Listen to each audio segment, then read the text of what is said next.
Let's get into it. Let's bring the panelists on the stage. We're going to start talking about this phenomenal product. Alright, so first things first, I want everybody to briefly introduce yourself, give like the 30-second bio, what you're working on, where you come from, and your relationship to the boombox. You can start with DIRO. How you doing? My name is DIRO Music. That's my stage name. I'm from Dallas, Texas. I'm a platinum recording artist. I guess to start off with the boombox. My first memory of the boombox was when I was 8 years old and my sister called me in the room and she was playing the music, and I became a writer at the age of 9, listening to music from the boombox. So to see this, the new innovation of the boombox is a lot to me, but DIRO Music from Dallas, Texas, that's what I go by. I go by the name of Mims, multi-platinum recording artist. Also in the tech world now, tech investor. We going straight into the boombox talk? We're going straight into the boombox. Just introduce myself and we can bring it right back. That's me, musician / tech entrepreneur from Tasco. Hello everybody, my name is DJ Enough, aka Big Spanish. I'm a radio legend in this town. I work on Hot 97, WVLS, and Shade 45. My relationship with the boombox is listening to some of the greatest radio personalities in this town, from Red Alert, Mr. Magic, Chuck Leonard, you name it. There's so many legends in this town that I got to listen to growing up, and it was all on a boombox. So I'm glad that we are here with Monster today to talk about the future of the boombox. Yeah, what's good? My name is Bodega Bams, a.k.a. Copy, a.k.a. Young Don Francisco, a.k.a. Little South Soul. I come from Spanish Harlem, man, from New York, everybody who had a boombox, if it was your uncle or your aunt, every Theo, like my Theo right here, enough, you was the man with the boombox. I remember people running away from other people because they wanted to rob the boombox. So that's the culture I came up under in Spanish Harlem in New York, man. Yeah, my name is Chuck Creeper, a.k.a. Jigsaw, a.k.a. Holder of a Boulder, a.k.a. CEO. But I got a relationship to the boombox too. Grew up in Delaware, and the boombox was everything to me. I went to church with it, because back then hip hop used to come on in the afternoon in Philly radio. So I used to listen to Lady B and people like that. Yeah, and you would go to Virginia where we would and hear other hip hop and bring it home. Everybody had a double cassette or you know what I'm saying? You took it to the next level. So I'm really excited to be a part of this because the Monster Blaster is the next level to the boombox. So first of all, before we get into the intricacies of this product, let's talk about the history of the actual boombox. When did you get your first boombox, or when were you first introduced to it? My first boombox, I think I was 12 years old, and I think it was a hand-me-down from my uncle, because I didn't have a job at 12, right? But just having the boombox is important because my grandparents used to have this little radio thing. I don't know what it was called. And it was only, honestly, to listen to news and sports. So, like, if I interrupted my grandfather, it wasn't on TV, but he would probably listen to the Mets or the Yankees on his little radio. But when hip hop was created and born, there was something about it needing to be louder. It was a New York City soundtrack that, no disrespect to today's technology, everything is headphone driven, everything is, small, so it's personal, you can carry it in your pocket, but this was for everybody to hear. It was a great thing to bring to the beach, or to a park, something you may be brought to a family reunion, a cookout, a barbecue, and you just played your favorite soundtrack, and you were able to bring that with you. And then think about it, guys. This is pre-internet, pre-MP3s, MP4s, sharing music. There's no title, there's no Google Play, you know, so everything needed to be with you, and the boombox gave us that capability. Okay. And Mims, talk about the sharing aspect of it, right? Because now in technology today, sharing is a big word. But like enough said, music is like, it's a private thing as well. You know what I'm saying? So speak on the boombox as sharing music. I'm going to pivot off that. It still relates to sharing, but one of the things for me, as a young aspiring artist growing up in Wash Heights, New York, whoever had the boombox was cool. It was almost the equivalent of being, and I hate to say this on camera, but for me, a drug dealer.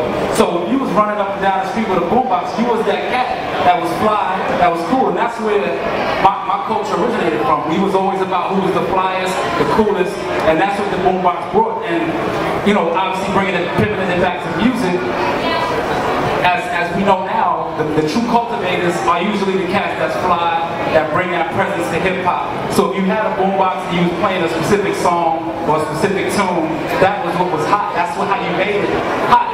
No pun intended. But think of Mims, did you have a boombox? I know you on the... I'm gonna come clean, right? So, you know, I'm a little younger. So I got into the boombox stage like in 98, you feel me? I never had a boombox, but my homies in the hood had a boombox. But it was like what enough was saying, it was all about being loud, right? So like, I remember like my band used to have the boombox, and I used to be riding behind them in the tags on the bike, going down 3rd Avenue in Spanish Harlem. And you know what's crazy, because I wasn't even limited just in playing rap on my boombox. I remember playing Fred Durst. Feel me? Like, I played every kind of music on there, anything that was blasting, you know what I'm saying? So that was, you know, like, but I know, you know, growing up, my uncles, you know what I'm saying, my aunts, my cousins, my older cousins, they, you know, the boombox, like what Ben said, they represented power, represented that cool aspect of being from New York in the ghetto, you know what I'm saying? And believe it or not, you know, there was some boombox that was mad expensive, and those are the ones that a lot of people will be looking at because they want to jack, you know what I'm saying? So I'm from that kind of era with them, but yeah. So DIRO, you're the only one up here that's not from like the East Coast. How was it for you down in Texas? Well, that's funny because like I was saying earlier, like my big sister had a boombox, and I didn't really know how popular it was because I was younger. But everybody would come over, and I knew that she had something that everybody else didn't have. So being from Dallas, Texas, I guess maybe when you compare it to the rest of the country, we maybe was later on the boombox. But when she had it, I just know everybody would come to our house and listen to the boombox. We would play CDs, and I became a writer of music through her boombox. You know, so that's my first memory, and I remember being 9 or 10 years old at this time. Okay. So with the Monster Blaster, the theme is taking it to the streets, right? So LL Cool J is probably he probably really put it down with radio. And the name of his album was Radio too, right? I mean, he literally had a boombox. Enough, can you speak on the hip hop and like the cultural relevance of the boombox? In the streets and in hip hop, you know. I mean, for me, before you even brought your radio outside, you had to ask yourself a couple of questions.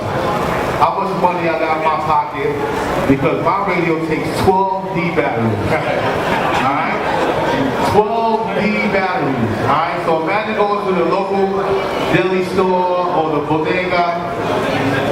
Like that, right? Go to the local bodega and like, yo, I need 12 D batteries. And I don't remember the price, but it was always expensive to me. 12 D batteries. And then the boombox was heavy. Like extremely heavy. So you had to be like, I'm gonna work out all day and carry this boombox. But it's worth it because you know where you was going. So you might have went to the basketball court, you might have went to the handball court, you might have went to Coney Island, you might have went to a few other spots. What I'm happy to even tell you is that I took my boombox to night school. I went to Washington Urban Night School right here on 14th Street. And I think KRS-One's album, Criminal Minded, was out. And that was the soundtrack to my Hyper Sound. Dual cassette with the alarm on it. And I was super excited to be in school with that. It was the best. Like after class, being in front of school and everybody's having a good time. It takes batteries? This? Yeah. Now I plug it in. Plug, charge, No that's batteries. it? Yep. Wow, that's a win. It's definitely, That's a win. yeah. We gotta have Uncle Ralph. You know, you got to introduce yourself, brother. First, I mean, not that you need it, but just for those that may not know. Absolutely. My name is Ralph McDaniels. I have a show called Video Music Box. I started in 1983. Video Music Box. Yeah. Right. With a boombox coming up behind it. I've worked on a bunch of films. I'm currently the producer on the Roxanne Shante movie that's about to come out with executive producer Forrest Whitaker. So I'm a filmmaker, I'm a TV show guy, I'm an original VJ, and I'm hip-hop. Thank you. That's what's up. Hold that. All right, first of all, you gotta talk to us about how you feel about the boombox. I mean, you know, obviously your history is just ridiculous, you know what I'm saying? So we gotta, you know, hear from you. But for me, the boombox, you know, got me girls. Girls, you know, were attracted because I had a big boombox. No pun intended. But See, nobody even thought there was a pun. You had to say that. But, you know, it was an extension of, you know, who we were. You know, the style of your box, the way it looked, you know, the kind of music you played, you know, it kind of gave it an impression to people like what you were all about. So, and what neighborhood you might come from. If you were from Uptown, you might play a certain type of sound. If we from Brooklyn, being enough, we might play a certain type of sound. Queens cats might play a different type of sound. The Bronx, whatever it was an extension of what we were and what we are today. Right, absolutely. Do you guys have any memories specific, like, do you have a specific song that y'all remember? Like for example, with the girls, is there a song that you used to rock, any of y'all that you knew was going to get things popping? And anything by Rakim is good. Anything by Rakim is good. I remember listening to a lot of Bone Thugs and Harmony when I was listening to the Bone Box. Okay. Did anybody here miss the boombox? Like, I know I did. Like, I even went to try to buy them after the fact, like vintage, and they're really expensive now. Do you guys, how do you feel about the fact that it went away for a while? I mean, look, you know, everything changes and everything evolves, you know, so we understand that through technology as, you know, people that deal in media all the time. Do I like the vintage boombox? Do I still have a couple in my house? Yeah, with the vinyl, with the turntables? Yes. Because that was the setup for the DJs. We didn't have the money to buy speakers, but the boombox was the speaker in the beginning for us. So yeah, I miss it, you know. And when I saw what you guys were doing with the monster thing, I was like, this never goes away. This is always a good feeling for me. And so hopefully the young people get it as well. Yeah, I mean, I definitely love the Monster Blaster. It has, you know, it's Bluetooth enabled. You can pretty much do anything on it, and you can plug in. If you have an app on your phone that taps into, you know, like DJ Scratch, for example, he does this thing on his iPad, and he could literally do a party right here, right now, and it's actually really a phenomenal thing. So for Monster to be bringing it back, it's kind of revolutionary. As you know, Monster has done a lot of revolutionary things in the tech space and the music space as well. Have any of you guys been acclimated to the Monster Blaster? No, I wish I would have had one on Father's Day. I'm gonna tell y'all why. I'm at my girl's house, her first family barbecue with me, and I'm busy at the grill, man, the grill. You know, I'm gonna keep it real. On Sunday, Father's Day, DJ numbers off. No DJ, no nothing. Wait a minute, I think I saw you burning something. Yeah, no. I'm nice on the grill. Okay. Anyway, you should have seen everybody in the house trying to be a DJ. Right. Everybody trying to get their phone out, trying to get their playlist out. And we tried everything from these little small speakers. It was a mess. If we had this monster, what's it called? Monster Blaster. If we had the Monster Blaster right there at the top, we would be good. But that's the kind of thing that's missing, even in like family cookouts and it don't gotta be blasting to the point where you're disturbing your neighbors, right? But just good enough so it don't sound like it's coming out a Walkman or something, like, you know what I'm saying? So, please let me get one. Well, you know what's funny? I recently did a panel with Damon John from Shark Tank. Right? I know you guys are familiar with Shark Tank. And so Damon is from Queens. He's from the hood. He used to sell T-shirts on 165th Street. He wanted to let people know that he's still hip hop. So he came in with the Monster Blaster, and everybody was like, they were surprised because they know Damon John from Shark Tank. They didn't think that this was what he was all about. But he let everybody know, I'm from the streets of Queens. I used to sell T-shirts on 165th Street, and I rock with a Monster Blaster. And so he got the point across, you know. And this just shows you from a corporate standpoint how you know still that that box represents the street and what it's all about. And now, you know, we're taking it to a whole nother level. It's all digital. How important is it for us to take it back to the streets, so to speak, in this day and age? All day. The streets still dictate what's going to be hot. If it's the hottest sneakers, if it's the haircuts, if it's the style of clothes, if it's the music, if it's the technology. Once it's hot in the streets, it's going to be hot in the suburbs. Right, automatically. You're going to always get the real from the streets. It's going to always be authentic. It ain't never fabricated. So, you know, I think the streets going to always dictate the word. I'll never forget, there's a movie with, it's called, a movie called Say Anything, and John Cusack is holding his boombox up, playing it from outside his girl's crib, trying to get her back. Any of y'all ever had a moment like that where y'all had to use a playlist or use the boombox for other means other than, you know what I'm saying? Never mind. We won't get picked up. Right. Now, okay, man, you're the technology dude, right? So let's talk tech a little bit. Can you just talk about the landscape musically?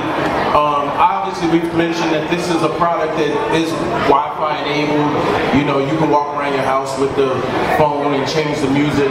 How important is something like this evolution-wise? I mean, we have streaming media now. I mean, everything is very different, and yet we're quote unquote taking it back. You know, like 6 years ago, I was at MTV offices, and they sat me in front of a computer, and they put me in this chat room. It was like virtual reality, and it was like virtual people walking around. And I remember sitting there, and I'm like, hey, you know, why would anybody want to be in this world? I'd rather be in a real world. Right. And I remember someone in the room made a purchase. They purchased a hat, and they spent real money on purchasing a fake hat. To my mind, I'm like, why would anybody want to purchase, you know, use their real money to purchase something that never will exist in the real world?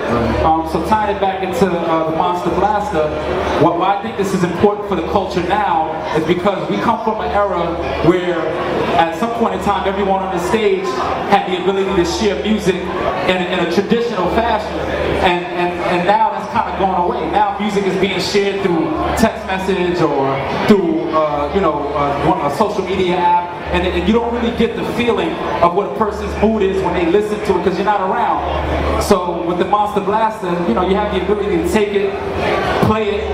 It's crazy being an artist, and I know all the artists on the stage can agree, is that we want to get a reaction from people with our music without having to tell them, listen to our music.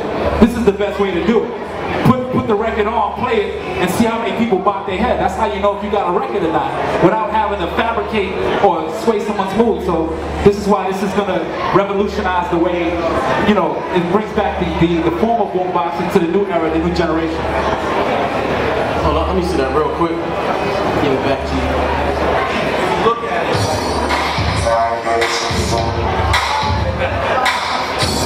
Good choice, good choice. Yeah.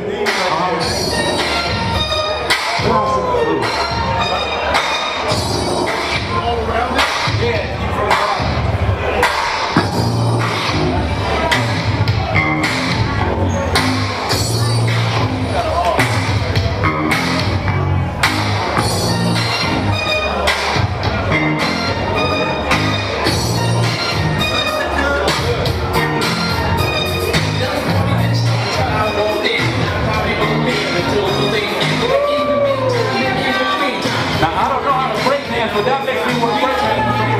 I'm gonna get one of these bad boys.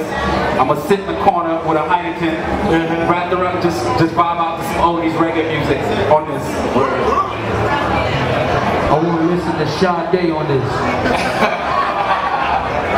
That's what up. And me, probably listen to some Kendrick. Yeah, definitely listen to some Kendrick. But anyway, I'm gonna give y'all, we're gonna wrap it up. Give y'all a quick outro if y'all working on something or want to just shout out the Monster Blaster or whatever. We'll keep it pushing with the B-Boy competition. Hey, you can reach me at Video Music Box. I'm Ralph McDaniels, VideoMusicBox.tv, and that's it. I go by DIRadioCast on the Instagram and Twitter. I'm at DIRadioCast, and I'm dropping the EP June 30th. So next week I got a brand new EP dropping. Shout out to Monster Blaster.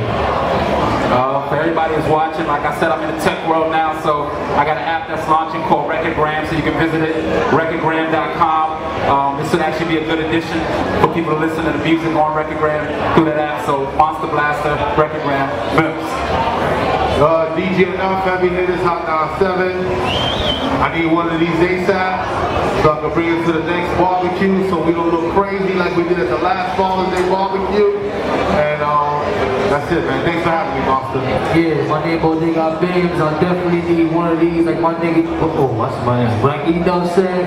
Because I'm, you know what I'm saying? My tenants, they pissing me off, so I want to get evicted and blasted while I'm waiting in my apartment, so I need it ASAP, man. I need one ASAP, man. And my name's Chuck Creekmur. You can reach me at Chuck Creekmur, CREEKMUR, or at AllHipHopCOM.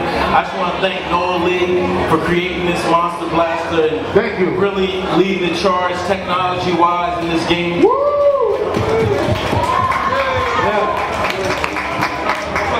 And after this, there's a B-Boy competition. You gotta go that way to get to it. Right And next door. they're gonna pull out one of these Monster Blasters and really get it popping on the dance floor. So once again, thank you, Monster, and I want to thank all the panelists for coming out and sharing their wisdom, knowledge, and the funnies. And we out.